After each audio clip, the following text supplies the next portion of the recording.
കോഴിക്കോട് വടകരയിൽ കാരവാനിൽ 2 പേർ മരിച്ചത് ജനറേറ്ററിൽ നിന്നുള്ള വിഷവാതകം ശ്വസിച്ചെന്ന് സ്ഥിരീകരണം.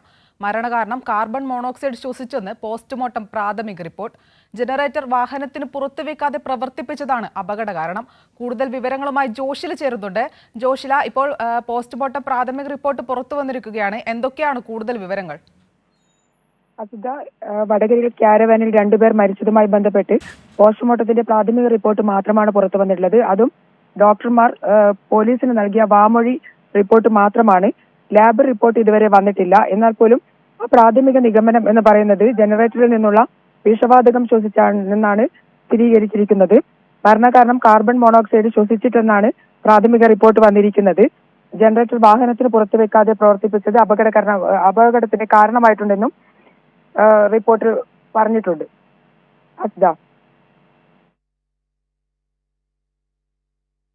ശരി, ജോഷിലയാണ് വിവരങ്ങൾ നൽകിയത്.